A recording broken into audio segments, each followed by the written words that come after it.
Welcome back. It's Kevin and Darryl here with Sea VentureRadio, and hang on a second. Let me dim this glare. By popular demand, I don't doubt that. I mean, it was pretty flattering for the last 6 to 7 months that we've not been doing this because of 2020 in general. We're back. We got a bad case of the non-COVID, because I don't think either of us have had any symptoms or don't appear to have had it. But knock on wood. Have definitely known some people that have had it, and I don't know. It could be very serious. It's very serious, very serious. But anyway, let's keep it to a lighter note. We've been gone a while. I'll tell you what, we've both missed it. We've talked about it the entire time, I think. I've been surprised how many people have mentioned it, etc. If it comes up, the number of people who used to watch the old show was pretty flattering. Really. I agree. And we've been talking about trying to get it back together and weren't sure how to do it. We've done some trials where we'd set up the camera with all this recording equipment and one Facebook live stream. One embarrassing Facebook live stream that we just basically sat there. Yeah, we didn't have any audio. Nah, but anyway, we're working on it. And one of the things we're trying to do is, if we're going to come back, we want to try and be consistent with it. I'm the incoming Commodore of GBCA next year. So yeah, I know. That was some talking relentlessly about GBCA for one. And excited to do it because GBCA has done so much for all the sailors in the area, and there's just always so much going on around here on the lake, especially in. Of course, with us being biased to the sailing side of things, but and all the boating community, we've had a lot of boating activity over these quarantine days. Yeah, it's the GUCA side of things too. We've had, I guess we had about a month or two where we really slowed down, and we definitely had to cancel like the Texas Race Week. We couldn't get any venues in Galveston, obviously. Yeah. But as far as just the racing is concerned, we've been able to run all the run races and everything else, just not have all the parties or have socially distanced parties, outdoors in the sun. We're far enough apart. And knock on wood, that's all been great. The turnout has probably been as good this year or better, and it looks like you guys have been incredibly busy. We have been incredibly busy, and it was funny because the first few weeks this happened, all this kind of started. Laurie and I were out on the pub, I think it was, and there was boats. It was like a Tuesday afternoon, and it looked like it was Saturday afternoon. I mean, the lake and the channel and everything was just packed, and I was just jokingly told Laurie, I mean, of course, at that point in time, everybody thought that businesses were going to close and everything was going to shut down, and I said, well, I guess all these people are using their boats before they get repoed. And come to find out, this has been just an explosion in the boating market. Yeah, I have a friend who works in the powerboat side of things, and she said they do the financing, and she said that all the financial companies have been going nuts, signing, giving loans and everything, but on the other hand, they're all afraid because these people will be laid off or whatever and taking out a big boat loan, and the financial company is like, are they going to be working enough to pay the loan? Or yeah, everything's up in the air, but although I think right now it looks like everybody's still working. Really. Well, I know just watching across the dock here to little yachts, they have sold a tremendous number of boats to the point that their brokerage fleet, the used boat side of things, was almost depleted. That's kind of built it back up a little bit, but they sold a lot of boats over these last 6 months. I guess it's been. Yeah, I know the people in the powerboat industry that I'm familiar with also sold better sales than ever. Yeah. Well, they said overall. And don't quote me on this, but just from what I've heard, that the boat sales have been up almost 200% nationwide, and in Texas and Florida, it was close to 500%. That's remarkable. So I guess a year from now, we'll see what's going on with all of that. We'll see how it all works out. But like I said, lessons have been just nonstop. Thanks huge to Suzanne, who's even though we didn't necessarily have enough classes scheduled, she worked hard to put people together to get classes filled and to fulfill people's wants and needs and desires to get out on the water and learn to sail. And at least once a week this year, we've had somebody come in wanting to learn to sail, buying a boat and saying, I'm ready to get out of here. It's just gotten too crazy. Yeah. Between the pandemic and the politics, I can't blame people for just wanting to leave. Yeah. And I think we're all trapped at home looking at it. Yeah, and the problem is, where do you go? I mean, we've had multiple scenarios.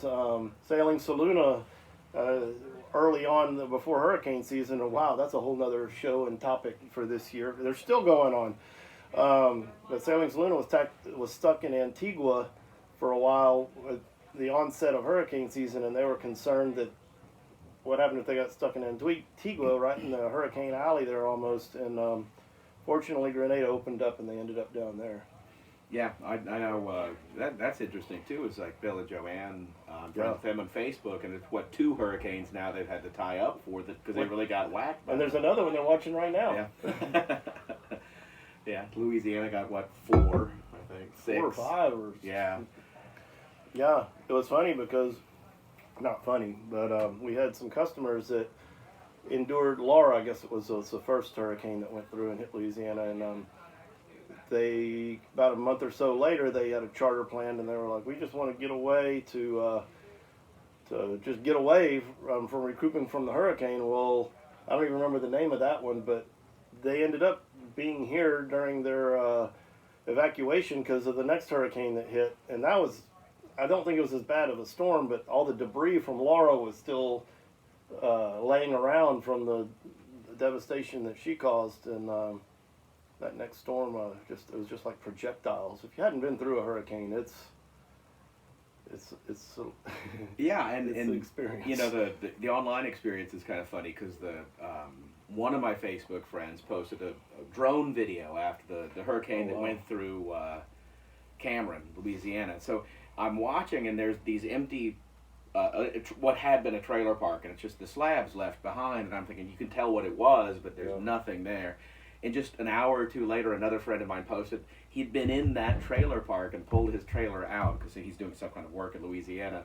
And so it's like the fact that I have 2 friends that closely associated with that hurricane was kind of, you know, eye-opening. Really, there's a lot of that we missed this year. Thankfully, we didn't get. Very thankfully, we were very fortunate for as many as that were out there that hit as close as they were. Did y'all have any issues with the tide rising or anything like that? No, it didn't get too bad. Yeah, it never even got over the walkway around the marina here.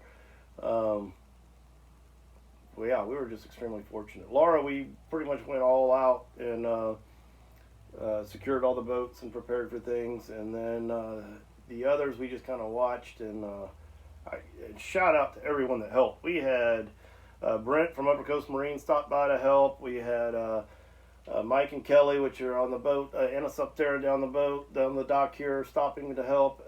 We just had people from all over just show up and start helping, and it sure made things. Tom and Patty from Mayan Mistress. It was just remarkable to all the people that just jumped in and helped us out, and we really appreciate that. But that's just part of the boating community. That's kind of how it is, and it's great.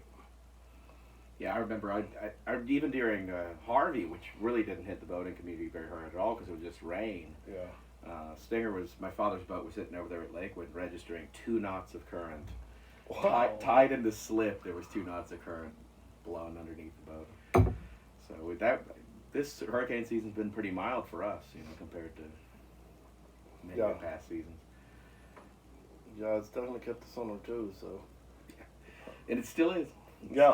Yeah, I think we're out of the woods, but you mentioned Bill and Joanne earlier, which are in Honduras, and Ada was through there, and it basically circled all the way around them and went back out, and I guess it's pretty much dying out now finally in the Atlantic, but there's another storm that is unnamed, but down there by the... Yeah, down there in that area, Honduras, Nicaragua. It's a crazy world, crazy year. It's almost over, though, believe it or not. It's gone by... Oh yeah, I can't believe it's the 13th of November. Yeah, Friday the 13th. What a way to start off kicking off SeaVentureRadio again is on Friday the 13th. You didn't even think about that. Perfect. That's how it goes. But there has been a whole lot going on around Windward Sea Venture and the lake in general. Like I said, it's been a little bit disappointing. The racing has been great for the rum races and things like that, but we definitely do miss the parties that happened. Because there's a lot of just catching up with friends and networking and things like that. Excuse me. That we just missed out on this year. In all aspects of life, not just the sailing, but for sure the sailing. Yeah, I mean, Wednesday night races, for years, the plan on the boat I raced on, there were a bunch of boats in the dock there.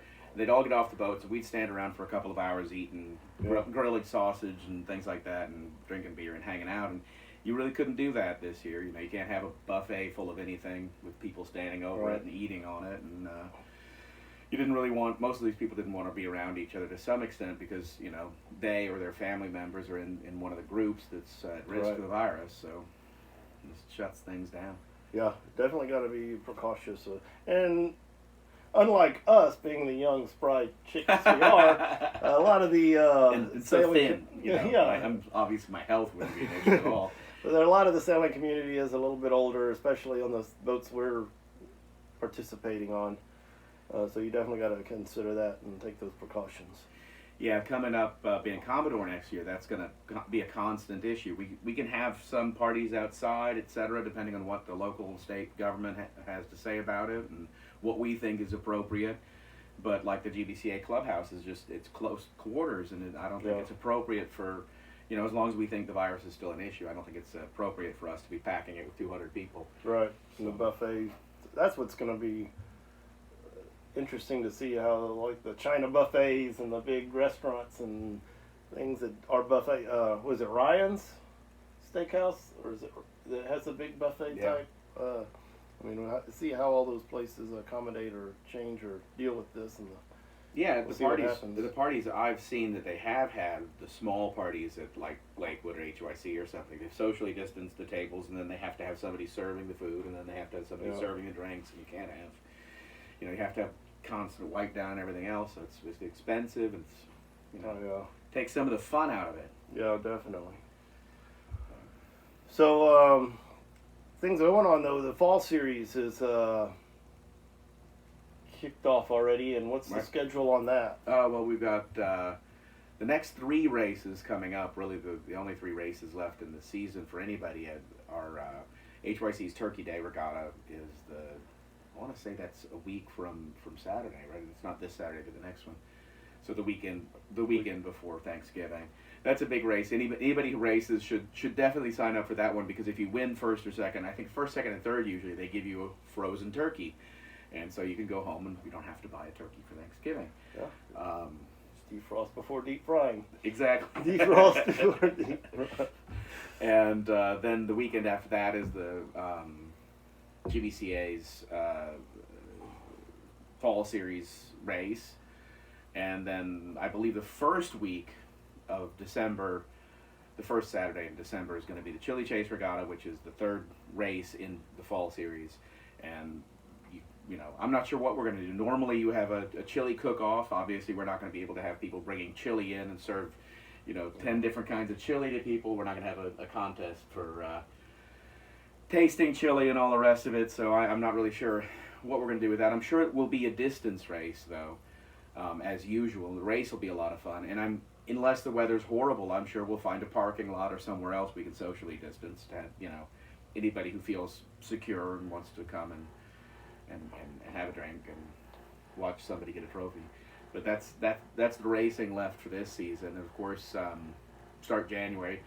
The plan is every open Saturday in January we should be having an icicle series race, and then that series will end with the Judge Smales race, which this next year we're planning on having a for pay race for the Judge Smales race. So it's going to have official results. It's going to have, you know, some people paying attention to the race course and everything else. We're going to run it like a real race, so that people who are used to doing rum races and icicle races and so forth get a little push to see what running a real regatta is like. Because a lot of people don't come out for the real races; they just come out for our free rum races, and we kind of want to move things into a challenge for the end of the series. So we'll see how that shakes out for people. That's a good idea.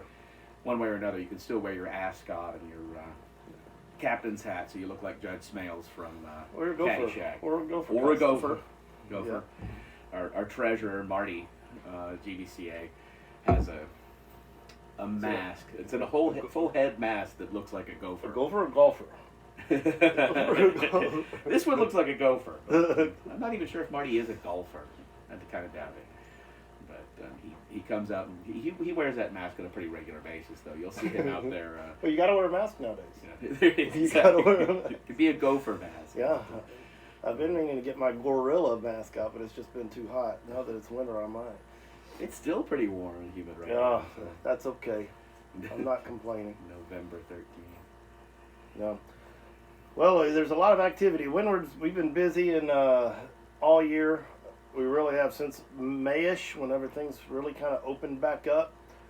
We have just taken off and haven't stopped, to the point now you probably see me looking around. Well, we've got 2, 3, 4, 5, 6, actually 6 classes going on the dock today. Just saw Blue Horizon just pull in here with a couple from Colorado. I doubt they probably think it's hot, not just comfortable. But so a lot's been going on still. Even though this is generally the time of year we kind of start to slow down, not yet. It's been busy. And you talked about the icicles and the January, and I was a little almost brought a tear to my eye. Fortunately, I haven't been able to participate in the icicle regattas here in the last 4 years, I guess, because we were down in the Caribbean on our SeaVentures. Oh. Yeah, I know. That's just sacrifices you got to make. You probably could have flown in for it or something. So anyway, unfortunately, with everything that's gone on this year, our SeaVenture 2021 has been canceled. But there's getting into a little bit of the news of that. Originally, it was 2021. We were going to go to Guadeloupe and Dominica, which for many of you probably have heard me say, Dominica is by far my favorite island in the Caribbean. I just love it. And so I was probably the most disappointed out of everybody, because I really didn't get a chance to go see Martin and some people that have become friends that live there, and just the island itself. We pulled the plug on that pretty early because we just didn't feel comfortable taking people's money to go on a trip that we had no idea if it was even really going to happen, and it probably wouldn't have in hindsight. Some of those islands definitely aren't letting people in. Yeah, and then you just don't know. It's almost day by day if you got to have a test, or if you got to have been quarantined, or and how do you prove that? I mean, there's just been so many variables that we just didn't want to have to worry about it. So we backed up and tried to do Puerto Rico, and we tried to push that up until just October. We were trying to make that happen, and even that trip, with that trip we were going to take the Renegade Mermaid, which is what we're sitting on right now, back down there and not charter a boat, and give us more flexibility for refunds and things like that, it being our own boat, not having to go through dream yachts like we traditionally do. But we ended up pulling the plug on that. It just wasn't worth investing a whole month to get the boat there and back, and all the wear and tear and risks that are involved with it, to not even know for sure if we were going to be able to do a trip or not. So we pulled the plug on that about 1st of October, and if you got our October newsletter from Windward, we were going to try to just do a Texas coastal cruise as a last resort, and didn't just get a whole lot of interest in that. So we decided we're not going to even do that as of this point, but that is still an option ultimately if you wanted to, because we've got a new catamaran in the fleet, the Mayan Mistress, which is Tom and Patty, and they're actually liveaboards, but they are one of the things they're wanting to focus on doing with that boat, with their time, or whatever you want to call it, participation in the charter program here, is do trips like that. They just recently did one down to Matagorda. Just took about 3 or 4 days and went down to Matagorda and stopped at a few places, did some fishing, things like that. So it's something we're going to try to expand upon people that might want to do something like that. So with them and the Mayan Mistress. What would that entail? Maybe going to Corpus Christi Bay? It could. That kind of. I mean, it's going to be a little bit case-by-case basis. I mean, one of the goals is to be ultimately like South Padre, things like that. Maybe do one way to South Padre and then switch cruise and come back. No, that's not a bad idea at all. It's a pretty long haul. Yeah, and if you take a week there and then switch cruise and a week back, it's everybody gets some time in Padre and nice trip some up time, the coast. stop in Port Aransas and spend a night or two there. And I mean, it's just one of those things. You live here and you take it for granted, but there's really a lot to offer here if you go out and Yeah, if you've got a boat big enough to make it that into a comfortable trip, Right. and, because a lot of times with a smaller boat, I don't know if you'd want to charter Right. a 40-foot or smaller and go people Yeah. who weren't experienced. Right. And that's Yeah, basically and the it would be issue. captain only, so you'd be with Tom and Patty. And if you've not met them, they're just awesome people. Yeah, fun, a lot of fun. Yeah, good folks.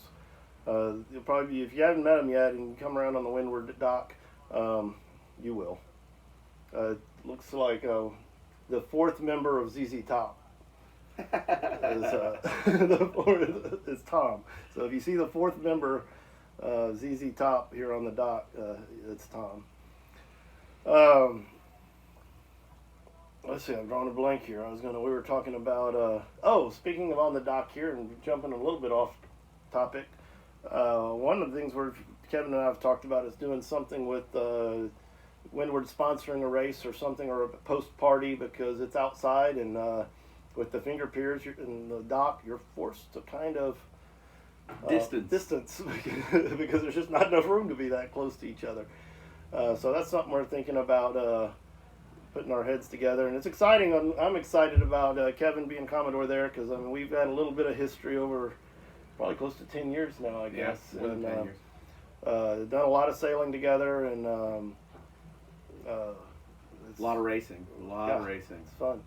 So definitely, I think with GBCA being right around the corner, it's this is if we the only concern I would have is we might want to have some kind of covered area. Maybe we could. I know where we can borrow some little tents from some of those city tents from a city that'll go nameless at the moment. But other than that, I think it's a perfect location for social distancing. So we'll definitely have to consider maybe some of the icicle parties, after parties, or something like that. Yeah. Give out some awards. Yeah. Yeah, nothing. Yeah, I'm just thinking out loud. There's Sundance here has that outdoor patio that might be an option for them too in the winter months, because I know they're probably a little slower then, and they might be looking for things to do. But we can talk more about that. As far as future sail ventures, talking about these winter months keeps my mind wandering back to the Caribbean. The plan as of right now is to get the Renegade Mermaid back down to the Caribbean in about this time next year, if all, depending on how the world turns, like sands through the hourglass. And basically run more continual trips down there year round is the goal, and the original reason we invested into this boat. And we've got a phenomenal crew here helping out. We've already mentioned Tom and Patty, and many of you already know Andy and Laurie and I. And between the three of us, try and rotate around running trips there. And then Laurie and I get to go down in the winter months, which works out pretty good. And when we're slower here, and then in the busier months, Laurie and I will be here running Windward, and Andy and Tom and Patty will take turns kind of going down and running trips down in the islands. But that's the plan. We'll see what happens. Stay tuned, and we'll keep you posted. But excited about that potential opportunity to see if it all works out, and we will see. Other things that we're not necessarily changing, but things we're going to lessons. We're going to be pushing through with lessons. One thing we're going to try to add new is a lessons package. A lot of y'all, if you're watching this, probably have already had at least 101 and maybe some of the other classes, but if you have some friends or something that you're wanting to get involved, we're going to put a package together, and I did not bring the numbers for this, so that means you got to watch next episode. But we're going to do a package that's going to include the 101, 103, 104, and the 118. That's all we're coming off the top of my head, so don't hold me to this. And then it's actually going to include 3 charters. And you're going to have a year to use this, a year to 18 months. And I don't remember the price to that. I will have to get back with you on that. But there's a couple things to put that together. One, it kind of forces you into a track system. So a lot of people take that, and then life gets in the way and gets busy, and they don't follow up. But it gets you some charters, some credit for some charters to get out on, to get some practice. plus, and all this being said, you don't have to take all those classes back to back to back. The idea is to take the 101, do a charter or two, and then do the 103, 104, do a charter or two, and then the 118, which is the docking, and we're really trying to push people for that, because our boat owners, they invest a lot. I mean, they get a lot of back from y'all's charter revenue and things like that, but we are happy that they invest into the boats to keep the boats in good shape so that you can take them out. And you coming in and bumping the dock and putting black marks down the side of the boat after they spent $700 on a wax job, wax, not whack, wax. I mean, it's a discouraging. So well, I think for me the docking it teaches you more about boat handling than under motor than almost anything else can, because you get, you almost never, when you're actually moving in a straight line, it doesn't occur to you prop walk and prop wash and all the different things that go on. But when you're trying to back into that slip and you're looking up at the wind for the first time all day because you were motoring the whole day, you learn something about how the wind affects the boat, something about how the prop walk affects the boat. You really, I mean, you're a better sailor after taking a class like this. It's very important. And when you buy your own boat, of course, you're not going to whack it into the dock either. Right. Yeah. But anyway, that's just some other new things. We're going to offer a weather class, which is a really good class. That one is in the latter part of February. We're changing that up a little bit. We're offering it during the week in the evenings. I think it's 5:30 to 9:30, if I'm not mistaken. So that those of you here in the local area are interested in that, you can come by and not take up your weekend, but after work, we're going to have the class at Sundance Grill, so if you can have dinner there while you're there. And then that following weekend, we're going to have another one, but it's 2 full-day classes. So if you wanted to do the week one and weren't comfortable with or had trouble with your test or whatever that you would end up taking on that Thursday, you'll have the opportunity to come back that weekend get some additional help. So that is that last, I don't know, again, you'll have to stay tuned to next week to get that.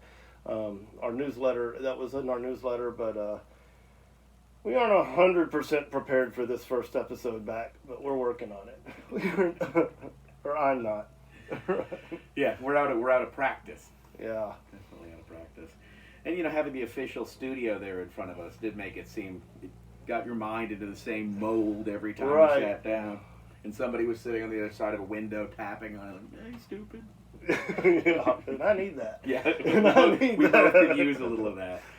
So. Yeah. Something else that we're doing new here at Windward Sea Venture is an addition of Sail on Air inflatables. And we are going to be selling really awesome inflatable dinghies as well as inflatable sailboats, which I guess are technically somewhat dinghies as well. We've got one here at the office. It's a Mini Cat, the Happy Cat. It's a Grabner manufactures that, and then the Taka Cat as well. If you didn't notice the trend there, they're all catamarans. The Taka Cat is awesome, especially those of you, and if you have a monohull and you're wanting a dinghy option, it's a great option because it literally breaks down into 2 duffel bags.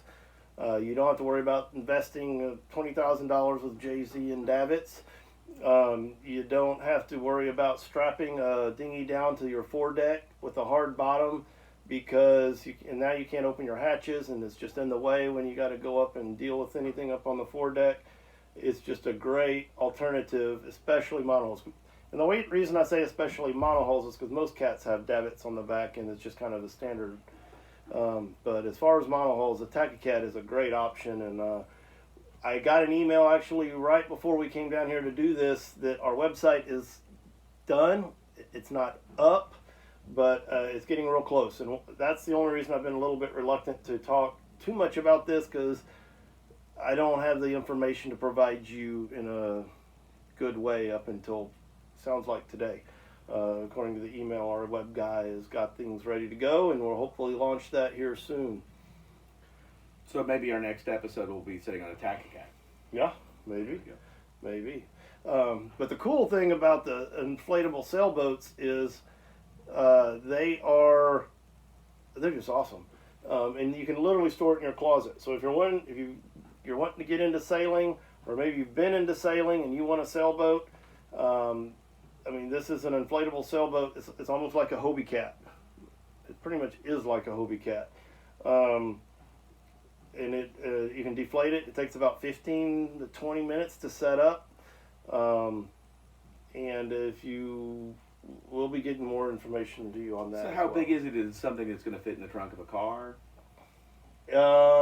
Maybe a big car? It could fit across the back seat. So the length might be an issue in a car's trunk, but it'd probably fit in the back seat. Okay. So it could fit across the back seat for sure. Perfect. Yeah, I mean, you could sail it at the beach. You could sail it out here on the lake. If you live in a neighborhood that the newer master plan communities with the big retention ponds, I mean, it would be a great, fun thing just to do there. So we're really excited about it because it's not something we ever planned on getting into. But when I ran across them, actually, it was in St. Martin when we were anchored at Orient Beach, and all the Hobie Cats were. The people had rented on the beach were sailing past us. I was like, that'd be awesome to be able to have a little sailboat to have once you get somewhere in one of these beautiful islands to anchor and have to just sail around a small boat. And I don't even remember how I came across this, but started inquiring what it was to get involved with it, and we'll see what happens. It's going to be awesome. I hope so. Oh. Does that close out our first? I think so. Return episode. Yeah, a lot's changed, or a lot's going on. Lots been going on, and we are about to move in. We're about a month and a half away to moving into 2021. And the apparently the people at GBCA thought that I would make a good Commodore, which it's 2020, so that's probably why they made that mistake. But we're going to see how it's going to be great. How big the parties can be with COVID, how big the yacht racing can be with COVID, and hopefully it'll be a much happier, brighter year next year. Yeah, well, we will see, and we're going to find out one way or the other. We appreciate you coming back with us. We're going to plan to do this at least a couple times a month, if not weekly, and keep you posted and back to what's going on here in Clear Lake, in the third largest boating community in the nation. At least it was before 2020. I don't know if it still is. Well, if they sold 500% more boats, then maybe probably even bigger. Maybe we're first now. Maybe we're first. All right. Well, thanks a lot for joining us, and we look forward to seeing you next time.